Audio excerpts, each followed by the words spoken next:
дэлхийд дахинд инновац гэж одоо ихээхэн ярьж байгаа. Хятадд бол жиргэн утгаараа хөгжиж байна гэж бас бид дүгнж байгаа тийм ээ. Тэгээд хоёул яг энэ сэдвийн хүрээнд Монгол улсад ер нь инновацийн тухай ер нь ойлголт хэрэг байгаа ер нь яаж хөгжиж байгаа гэхдээ өдөө орнууд бол бас элементэн мэрэгд маань одоо бас инновац яриад тэгээд инновацийн зүйлээ зүгээр инновац гэж цаасан дээр томхсон бүтээгдэхүүн болоод зах зээл нийлүүлж байгаа үйлдвэрлэж байгаа асуудлаас бидний сонирхлыг татсан учраас та бүхнийг зарж ирсэн юм аа. Тэгээд зөвхөн эхнийхээ сэдвээр ер нь Монгол улсад инновац ер нь ямар хөө одоо байдлаар хөгжиж чинь хууль эрх зүйн орчин ер нь бүрэн байна уу? Эрдэмтэн мэрэгд маань одоо шинэ зүйл санаачил тэрийг ажил хэрэгэхэд болгоход одоо хэр бэрхшээл тохиолдсон. Эндээс ингээд хөгөөд явъя. За баярлалаа. Ер нь инновац бол энгийн ойлголт. Одоо аливаа юмыг л сайжруулах, тэгээд эдийн засгийн ашиглах. Ер нь бол цаана шинэ санаа мэдлэг шиг гэсэн тийм бүтээлийн нэрлэлтэй. Би бол ер нь тэгж л ойлгодог. Яг Монгол улс бол өөрөө инновац болоос хол байсан хүмүүс.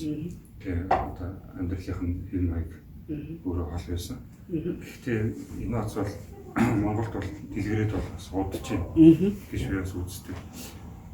Инновац бол хамгийн эхлээд Монгол улсад нэртэрсэн инновац өөрөө социализм үед л одоо энэ том бүтээн байгуулалтууд шинэ бүтээл оновчтой санал. Шинэ бүтээл оновчтой санал. Тэгээд хамгийн том инновацийн бүтээлүүд баг Эрдэнэ төвлөр өөрөө. За. Эрдэнэ төвлөрийг одоо маш их судалгаан дээр маш их техникийн төсөл одоо маш их одоо судалгааны үндэслэлээр байгуулсан. Яг одоо ингээд яаж энэ хотыг байгуулсан, яаж энэ үйлдвэрийг байгуулсан гэдэг судлаад үзвэл газар доорх бүтээл байгуулалт, газар дээр бүтээл байгуулалт эдгээр бол гайхамшигт инновац бол мөн байдаг. Энийг бол ерөнхийдөө зөвлөлт холбоотоос байгуулж өгөөд монголчуудын дээр ажиллаад явсан. Энэ бол одоо том зураг арга том инновац. Энээс хойш одоо ингээд барууны том үйлдвэрүүд байна, оюутлогоо ингээд том бүтээн байгуулалтын нэлээд хөрөнгө оруулалт том шаардсан том инновац бол байна. Маш багасгаад харах юм бол бас тодорхой үр дүнтэй юм маш их байна. Тэгэхээр бид нар бол ер нь инновац бол бидэнд бол байгаа. Хин нэгэн хийж өгсөн, эсвэл хамтарч хийсэн, эсвэл ашиглаад явж байгаа олон салбар. Яг хууль эрх зүйн хувьд хэр боломжтой байна. Хууль эрх зүйн хувьд бол одоо ер нь инновацийг ер нь хөгжүүлж байгаа нэг 2-3 бодлогын төвшөнд байгаа даа. Энэ зүйл холбоотоос бол энэ Америк ингээд том одоо үйлдвэрлэгч том глобал эдийн засгийн улсууд болохоор том төслүүд рүү орчдөг шүү. Ерөөсөө том төслүүд рүү барьж аваад улсын орноо чирдэг. Энэ бол том инновац.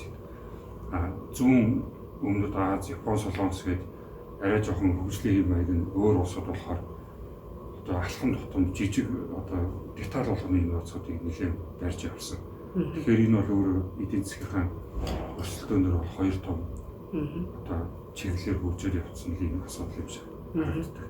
Монгол улс бол харьцангуй техникийн хувьд залуу улс, инженер техникийн боловсролын хувьд бас улсын хүчний хувьд бас одоо 2 дахь 3 дахь үеийн инженерүүд төрж байгаа. Магадгүй одоо миний аав гэдэг одоо социологийн чиглэл ааваа бол малчин хүн байсан. Гэтэл бол аж үйлдвэрчсэн улсуудад бол одоо 4-5% үйл залгамжсан инженерүүд зохион бүтээслэр байна л та. Тэгэхээр монголчууд бол харьцангуй залуу. Хууль эрх зүйн хувьд бол гарчил гараад тодорхой хэмжээний сайн хуулиудыг бол ашиглаж байна. Энэ дотроо бас хаанхын ямар бодлогоор гаргаж ирсэн, ямар дэвсгэрээр үүссэн хуулийг бас бодох хэрэгтэй. Яг одоо улс их орны одоо яг ингээд том төвшөнд бариад явж байгаа инновацийн хууль байна уу, эсвэл жижиг сайжруулалтын хууль байна уу? Эндээс одоо ямар хуулийг авч ашиглаж Монголын өрсөн дээр буулгаж ийн гэдэг бас сонирхолтой. Яг одоогоор бол инновацийн тухай хууль Монгол байна. Батлагдаад бас 10 орчим жил болчихсон. Үр дүн бол тодорхой хэмжээнд байдаг. Гэхдээ энэ хуулийг хэн хэрэглээд ямар үр дүнд хүрэхийг, хэн энийг инновац гэж үзэх, хэн зангидахыг, хэн хөрөнгө оруулалт хийх, ямар үр ашиг авахыг гэдэг нь бол амьдралд бүрэн нэвтрээ байж байгаа. Хууль эрх зүйн хувьд бол боломж нь байна. Энэ дээр нэг одоо миний нэг боддог хардаг зүйл бол хууль маш их өөрчлөгддөг. Энэ нь өөрөө бас ойлгомжгүй байдлыг үүсгээд байдаг. Ямар нэгэн байдлаар нэг хүн ингээд хэсэг баг ингээд судалж байгаа. За Германд ингэж явах юм байна гэж нэг зүйл авчрал тавьчихдаг. Японд юм байна гэж тавьчихдаг. Малай Сингапурт юм байна, Америкт юм. Энэ бол ч өөр юм гэсэн их үүсвэрт өөр юм гэсэн алсын хараатай байдаг. Энэ болгоны ингээд нэг хууль руу ингээд янз бүрийн газар оруулаад байгаа. Ер нь хуульд 2-3 жил нэг удаа нэмэлт өөрчлөлт хийгээд хийх болгондоо амин сүнс нь алдагдаад эсвэл шал өөрт хийж ингээд яваад идэг. Тэгэхээр энэ мэдээж хамгийн том зүйл бол эрх зүйн орчин. Эрх зүйн орчныг одоо хэд их том зүйл хийхээс гадна магадгүй үндсэн зорилго алсын хараатай жижиг хуульч байсан бас болно. Ерөнхий хуулийн дотор бол яаж ч болмоо ажиж болдог. Алхам бүрийг томьёолж, алхам бүрийг тэнд гарах үйлдэл болгоны одоо ингээд бичиж дуусгаж энийг амьдрал хэрэгжүүлэх заавар зөвлөгөө олгож, хууль олгож мөрдүүлнэ бас хэцүү. Тэгэхээр Эрдэнэ төлөвлөлтөөр дэргэдээ шинжлэх ухааны технологийн парктай юм байна гэж би ойлголоо тийм ээ. Энэ бол зөвхөн Эрдэнэ төлөвлөлтийн ажилчид инженерийн асуудал биш юм а тий. Орхон аймгийн одоо шинээр сэтгэхийг хүсэж байгаа бас хийж бүтээж байгаа бүх хүнд одоо хамааралтай зүйл юм байна гэж болж байна. Тэгэхээр ер нь одоо танай шинжлэх ухааны технологийн парк чинь хэдийд байгуулагдав тийм ээ. Өнөөдрийн байдлаар та бүхэн одоо Монгол улсын зах зээлд одоо хичнээн нэр төрлийн бараа бүтээгдэхүүнийг үйлдвэрлээд нийлүүлээд тийм ингээд санал болгоод явж байна вэ гэдгийг гэвэл ер нь манай Эрдэнэ тогт өөрөө аж үйлдвэрчсэн өндөр эдийн засгийн потенциалтай хадгалж судалгааны тасралтгүй ажиллагаатай байгууллага ховор. Тэгээ одоо Монголын бүх том ихтэй сургуулиуд Улаанбаатарт байна. Шинжлэх ухааны академийн салбарууд бүгд Улаанбаатарт байна. Эрдэнэтэд одоо байнгын судалгаатай академийн салбар хүрээлэн бол ажилладаг. Ер нь бол ерөөсөө баялаг бүтээдэг үйлдвэрлэгч хот. Гэхдээ энэ судалгааг бодлогын авч явуулсаар Оросын одоо мэрэгчлэтнүүд Оросын мэрэгчлүүдийг дагаад Оросын талын хувийн ард Оросын асар олон судалгааны байгууллагад ажилладаг байсан.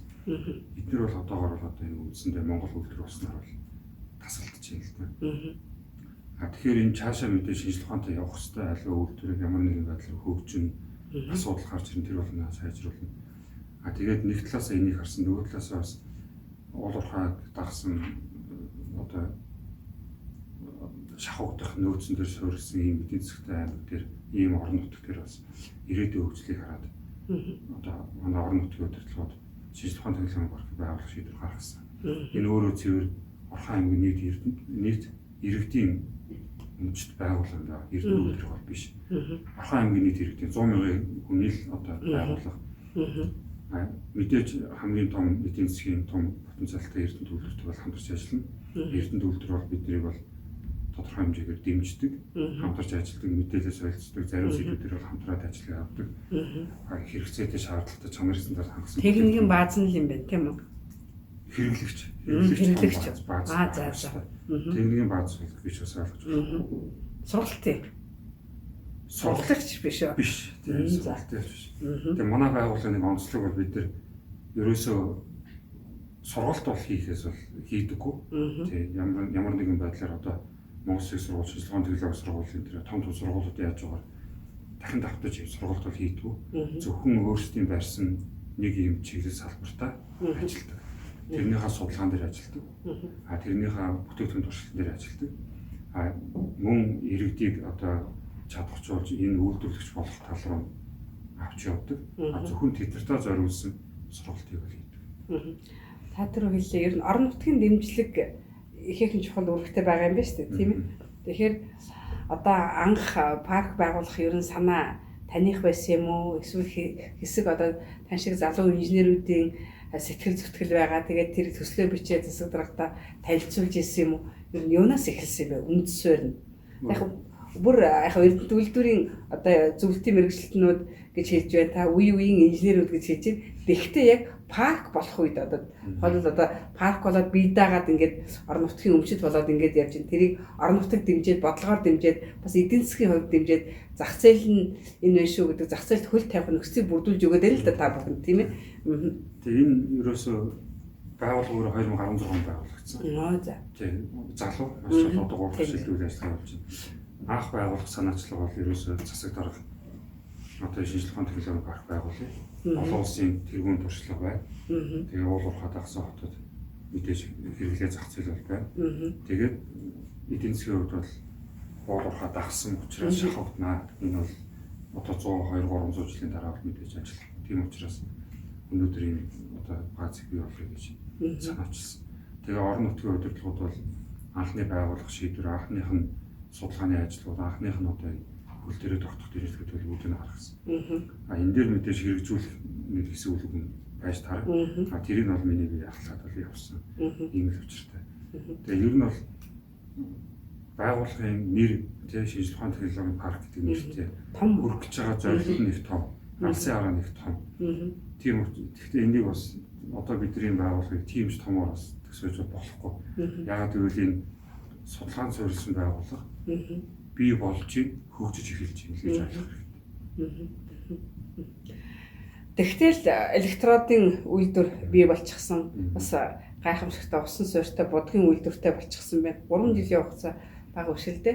Тэгээд өнөөдөр тэр электродын үйлдвэрийн одоо зах зээлийнх нь эрэлт хэрэгцээ нь ямар байна те? Ер нь одоо ямар эрдэнэтэй санаас зүгээр одоо юу гэдэг нэгэнтэл дэлхийд дахинд бүх улс оронд баг электродоор үйлжил хэлбэрээр үйлдвэрлэж байгаа. Гэхдээ Монголд үйлдвэрлэсэн электродын мөн чанар нь юу юм те? Тухайлбал үгүй байгаль цаг гаргахаа нөхцөлд тохирох электрод байх юм уу? Эсвэл арай жоохон давуу талтай юм уу? Гэт ингээд үзэхээр танаа бүтээгдэхүүнд нэг өөрийн онцлог бий дээ. Тэгээ ер нь зорилго бол юм. Ерөнхийдөө орон нутгийн өмчт хууль итгэж байна. Энэ өөр эдийн засгийн чадвартай байх хэрэгтэй. Орлого олж авах хэрэгтэй, амьдарч авах хэрэгтэй. Тийм учраас хамгийн эхлээд ямар нэгэн зүйл судалж бүтээгдэхүүн үйлдвэрлэж энийг борлуулна, ашиг олно, ашигаараа цаашаа судалгаа хийн. Тэгээ энэнийх нь хамгийн одоо ойр төхөм хамгийн эрэлттэй электрод байна гэж бол харсан. Эхлээд бол яг 40-50 үйлдвэрлэлийн санаануудыг цуглуулад судалгаа явуулж байгаа. За энэ дээр бол хөрөнгө оруулалт хамгийн боломжтой. Энэ дээр судалгаа бол хагасчлалын дотор гарч ирэх боломжтой. Ийм бүтээгдэхүүн бэлэн бүтээгдэхүүн гаргахад ийм хугацаа шаардлагатай. Тэгээд энийг цааш нь борлуулад энэнийхээ орлогоор цаашаа явна. Энэ өөр электрод байсан. Электрод бол өндөр технологийн бүтээгдэхүүн бол биш. Биш. Ер нь бол ерөөхдөө бол тийм ч одоо нарийн технологитой зүйл биш. Гэхдээ яг хуу химийн болон материалын технологийн 10 хэдэн нэр төрлийн бүтээгдэхүүнүүдийг оруулаад химийн механик боловсруулалтыг хийдэг үйл ажиллагаа хийж байгаа учраас тодорхой хэмжээний мэдлэг бол хэрэгтэй, судалгаа хэрэгтэй. Тэгээд эхний даалгавар бол энэ байсан. Тэгээд манай электрод өөрөө ер нь бол хэд хэдэн онцлогтой. За ямар ч байсан Монгол улстай импорт орлох боломжтой. За тэгээд одоо Оросын одоо ойрын одоо энэ Оросын албаны улсын зүүн аслагдсан бас мужуудад экспортод гарчих боломжтой. Яг ижил төрлийн бүтээгдэхүүнээр одоо Арабын орнууд руу ч гэсэн ингээд экспорт хийчихсэн иймэрхүү одоо нэр төрлийн чанартай бүтээгдэхүүн байна. Тэгээд үндсэн барьсан суур одоо техникийн шаардлагагүй шууд Америк стандартыг барьсан. Ерөөсөө л Америкийн чанарт хүрэх чинь шууд.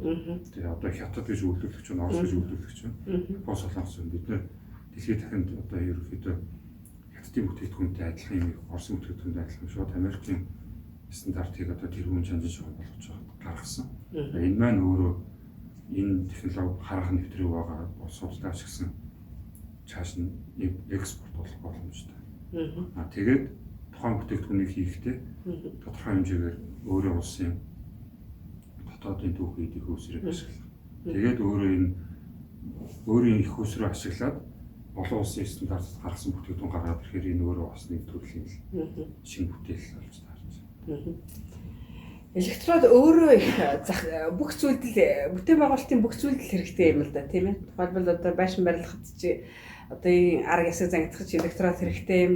За бүр одоо муугаар ярихад машин осолд ороод хинхүрцэн байгаа тэрийг зас хэлбэл чи электрод хэрэгтэй тийм. Тэгэхээр яг салбараар бол электродын нэр төрөл бас олон байж тарах уу? Эсвэл нэг л электрод ер нь яваад идэг юм болов? Үгүй одоо электрод бол мэдээж металлын холбох гол хэрэгсэл шүү дээ. Тэгээ одоо ингэ металл бол ингээд байглаасаа ингээд янз бүрийн хэлбэртэй байдаггүй. Бэлтгэсэн янз бүрийн хэлбэртэй байдаг. Тэрийг одоо ямар нэгэн бүтээц болгоход заавал электрод ашиглана. Металл өөрөө олон төрөл ган, өнгөт, зис, хөнгөн цагаан, гуйл гэх юм дээр тэр болгон дээр тэтгэрийг гайнах өөр төрлийн электрод байна.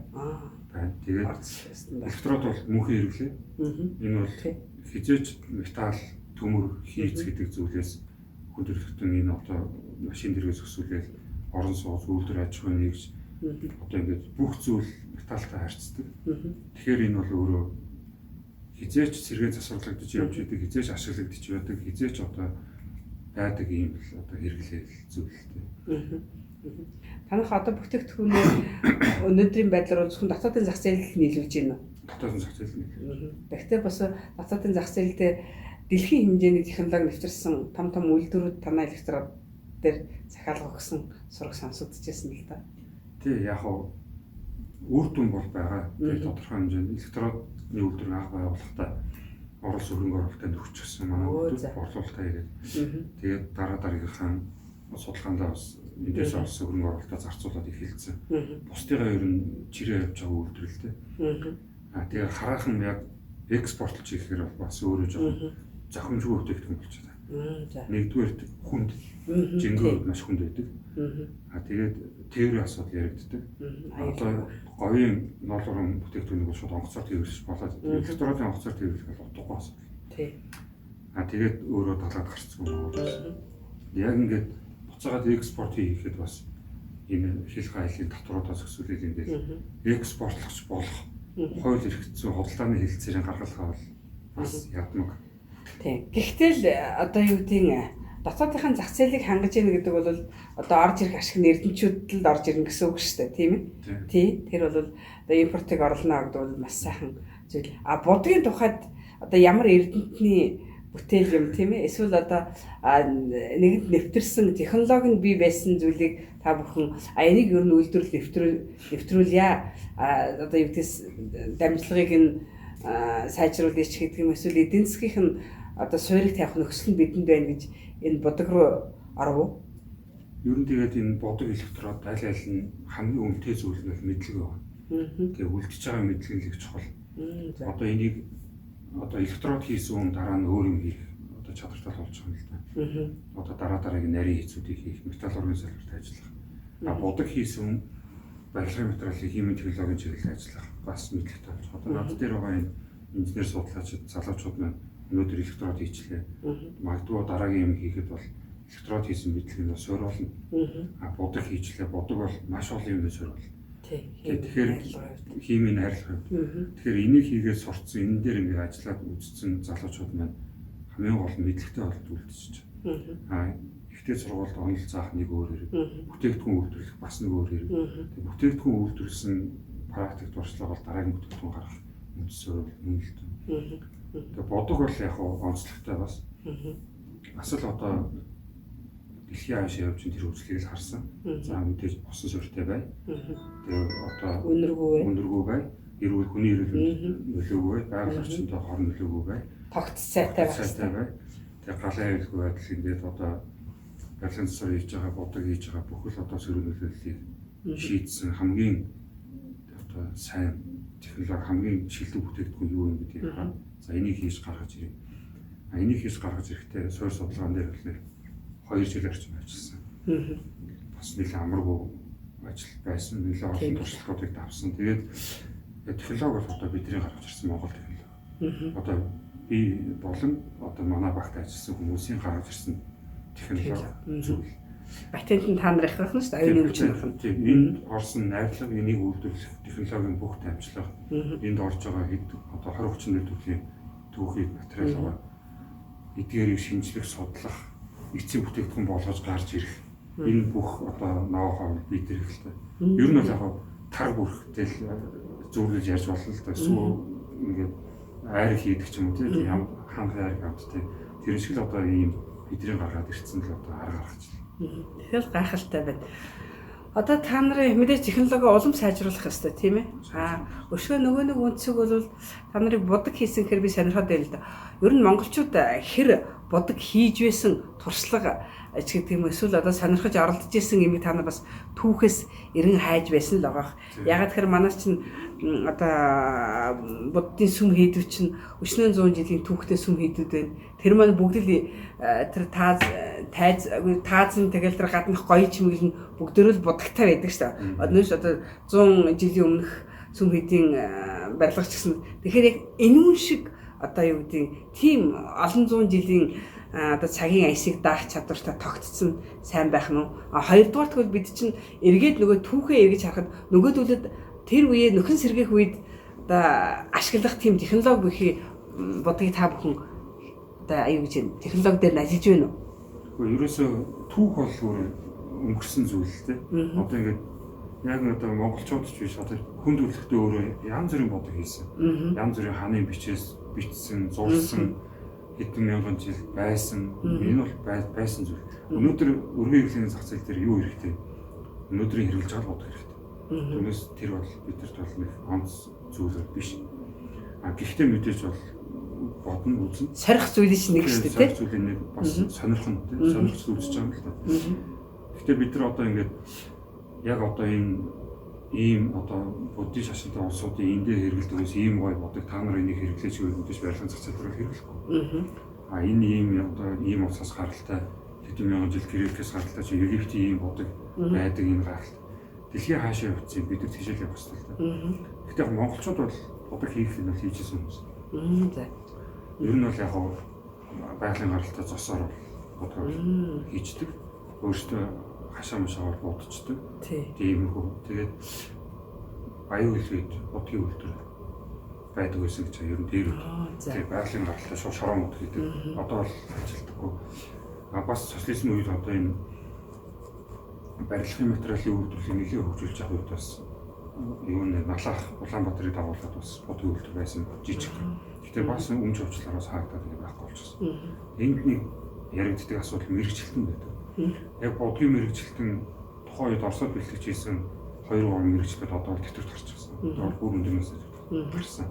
Тэр хүмүүсийн хийж хийсэн бодог өнөөдөр хийсэн бодгийн технологи хоёр бол тэр шиг ялгаатай. Тийм шүү дээ. Асарлын эрэлтийг гүйцэхгүй л дээ. Тэр хүмүүсийн хийж хийсэн технологи өнөөдөр бол үндсэндээ бол хуучирчлаа гэж үзэж болно л да. Тэгээд бас бодог өргөн хэрэглээний бүтээгдэхүүн учраас Монгол бас бодгийн үйлдвэр байгаа. Тэгээд герман технологитой жобыг барилгын материалын үйлдвэрээр бодгийн үйлдвэрийг өшөө солонгосын нэг үйлдвэрийн технологиг аваад явж байгаа бодгийн үйлдвэр. Ер нь Улаанбаатарт 2-3 жижиг үйлдвэрүүд байгаа. Танай технологи болохоор эдгээр энэ үйлдвэрүүд болохоор ер нь гадны технологиг гадны төвхий дээр гадны патентээр хийж байгаа. Бид нар бол өөрсдөө гаргаж ирж хийж байгаа л ялгаатай. За төвхийдээ өөрсдөө боловсруулж ийн гэсэн үг шүү дээ. Өөрийн технологиороо гаргаж ирж байгаа юм. Тэгэхээр энэ өөрөө ингээ өсөд явахаараа хин нэгнээс хараад бас. Хин нэг эргээд ялгаагүй одоо ингээд герман технологиор бодог хийвэл технологийн төлөө мөнгө төлнө. Бүтээгдэхүүн болгоны төлөө технологийн төлөө төвөдийн төлөө мөнгө төлнө. Энэ бол эцсийн бүтээгдэхүүнээр импорт оруулж байгаа боловч дунд шатаараа бол импорт хийж байгаа юм да. Тэгээд бидний бол одоо сойрноос эхлээд эцсийн хүртлээр өөрсдөө гаргаж ирсэн учраас ер нь бол цэвэр импорт оруулсан. Цэвэр өөрсдийн бүтээл гэж хэлж болох. Засаг даргын тамгын газар ер нь та бүхний ажилд хэр сэтгэл хангалуун байна. Одоо нэг талаар бол та нарын хийж байгаа бүтээлийг дэмжиж тий одоо санхүүжилтийн хувьд бас дэмжигээд ингээд хамтарч та нарыг дэмжиж явж байгаагийн хувьд бол та нарын бүтээгдэхүүнд хэр сэтгэл хангалуун байна. Ямар ч байсан үр дүн бол байдаг. Үр дүн бол хүлээн зөвшөөрдөг хангалуун байдаг. Гэхдээ яг хуу байгууллагын цар хүрээ их том. Шинжлэх ухааны технологи, шинжлэх ухааны хүрэх салбар их олон байдаг. Тэр болгон дээр бас хөрөлцдөг. Зарим тохиолдолд тэн дээр бол мэдээж ажил хэргийн шугамар бол зарим зүйл бол орхигддог, хийгддэггүй, дутуу хийгдсэн ажлууд бас байгаа. Бидний хийсэн судалгааны ажлууд зарим нь бас бүр одоо алдаа гараад бүр одоо ингэ тав борлол хүрчихсэн зүйл бол байгаа л да. Үр дүнд хүрсэн. Гаргаж ирсэн технологи бүхэн амжилтанд хүрдэг. Харин тэр л юм л да. Тэгээд тийм учраас энийг парк гэдэг зүйл багтаагаад байна тийм ээ. Парк дотор чинь одоо за 100 технологи юм 100 санаачлалыг хүлээж авлаа. Тэрнээс 5 юм уу 10 нь одоо амжилттай байж ивэл одоо амжилттай байна л гэдэг үг юм тийм. Тэгэхээр та нарын нэг талаар бол энэ инновац дээр нь парк гэдэг бол их эрсдэл өндөртэй тийм ээ. Ийм салбар юм а гэж би одоо ойлголаа. Тэгээд ер нь хүрээ их том. Тийм хүрээ нь ингээд одоо ингээд хүмүүс бодоход ч гэсэн ингээд янз бүрийн хүмүүс ингээд хилтгэлтэй. Шинжлэх ухааныг ингэж оролдож болохгүй. Шинжлэх ухаан бол том агуу зүйл. Энийг бол маш их мөнгөөр, маш их бодлогоор, маш их багаар хийдэг. Маш их олон улсын том харилцаанд маш их сургуулиудын том хүрээлэнгээр хийдэг ажил. Гэхдээ яг бид нар тийм зүйл байхгүй ч гэсэн оролдож байгаа юм л да. Гэхдээ ингээд нэг талаас нь шүүмжлэх хүн бас байгаа. Шинжлэх ухааны технологийн парк ингээд ажиллаад байна. юу хийсэн. Манай Эрдэнэт хот юугаараа сайхан болсон. Тэгээ одоо хүний нүдэнд харагдах юу вэ? Тэгээ энэ бол ингээд яг алга оруулж байгаа юм шиг. Бага Эрдэнэтэд судлаад, шинжлэх ухаанаас судлаад энэ одоо нийгмийг босгоод ирж байгаа гэсэн шиг тийм хүлээлт бас зарим хүн бол байдаг. Тэр бол хараахан бүтшгүй зүйл. Гэхдээ л хүний оюуны бүтээл гэдэг бол гайхалтай шүү дээ. Тий, оюуны бүтээлийг бас өндрөөр илэрхийлж байгааг илэрхийлэл гэж би бас танай тамгын газрын одоо сайшаах байна л да. Тий. Тэгээ зоригтойгоор энэ эрсдэл салбарт бас хөрөнгө оруулалт тий. Манай энэ Эрдэнэтээр одоо юу гэдгийг гарч ирсэн илгээлтийн эзэдийн үүсэд бас ингээд шинжлэх ухааны технологийн салбарт хүч сарж байна гэж бас бодоход сайхан санагдаж байна. Тий. Танд бас ажлын амжилт хүсье. Тий. Гэхдээ би бас нэг зүйлийг асуу гэж байна. Одоо та нар зөвхөн электрод будаг хоёртой бас сэтгэл ханчаагүй шүү дээ. Дахиад одоо барьж авах ялангуяа одоо 20 онд үр дүнгийг харах тийм зүйл нь юу байна вэ? Хүлээж байгаа эрэлт ч гэдэг юм хүлээлт үүсчээд байгаа зүйл нь ямар бүтээл байна вэ? Яг одоогийн байгаа манай нөөцөр одоо миний надад байгаа болон одоо манай багийн одоо мэдлэг чадварын нөөцөр бол хараахан томоохон бүтээл гаргахад хэцүү байна. Бодог ингээд бид нар асар их хүчээ хайчаад гарч ирсэн зүйл нь маш энгийн зүйл. Гэхдээ энэ дээр ард нь ямар хөдөлмөр ордог гэдэг нь бол бас харагддаггүй. Гараад ирэхээр л энэ лаацтай зүйл гэж гэдэг. Энэ хятадаас авч байж л гэдэг юм. Гэхдээ энийг бий болгосон мэдлэг нь энэ их хөдөлмөртэй. Яг одоогоор бол биднэрт бол яг тийм маш их хэмжээний тийм одоо яг ийм бүтээгдэхүүн гаргаад ирэх гэсэн тийм одоо яг тийм зорилт бол байхгүй. Гэхдээ одоо бид нар юу хийх ёстой гэхээр бид нар тогтолцоог бий болгох ёстой гэж бол харагдав. За дандаа ингээд электрод хийгээл тэрийгээ зараад будгийг л зараад дахин нэгэн бүтээгдэхүүнийг зараад ахын сонирн биш. Олон ийм хийдэг хүнийг л бий болох хэрэгтэй. Түүнээс энэ хоёр одоо ингээд нэг 10 хүнтэй нийлжээл ингээл юм хийгээл байвал магадгүй 20 жилийн дараа бид нар юу ч хийж чадхаа болол. Тэгэл гэтэл бид нар өнөөдөр яг ингэж хийж болдгийг шүү гэдэг ийм тогтолцоог нь бий болгоод сураад тэгээд одоо хэдэн зуун ийм залуучуудыг үүсгэх юм бол тэд маань өөрөө өөрсдөө хийх гэсэн. Тэгж л бодож байгаа. Тэгээд яг хөл дээр тогтохын тулд эдийн засгийн суйртай байхын тулд мэдээж үйлдвэрлэгч болсон. Тэр маань өөрөө гэж өгсөн. Барилгын материалын химийн технологийн зах зээл дээр бүтээгдэхүүнтэй болсон. Эндээсээ гараад одоо будагнаасаа өсвөл цавуу ингээд янз бүрийн бүтээгдэхүүн гараад салбарлаад нэр төрлийн нэмээ явах бол бүрэн боломж байна. Одоо том хийх ажил бол тогтолцсон. Олон өөр одоо мэдлэгтэй залуучуудыг, олон өөр салбарын залуучуудыг өөрсдөө мэддэг юмыг зах зээлийн бүтээгдэхүүн болон гаргаж ирэх. Гүрэн л болох хэрэгтэй. Тэгж л бодож байна. За баярлалаа.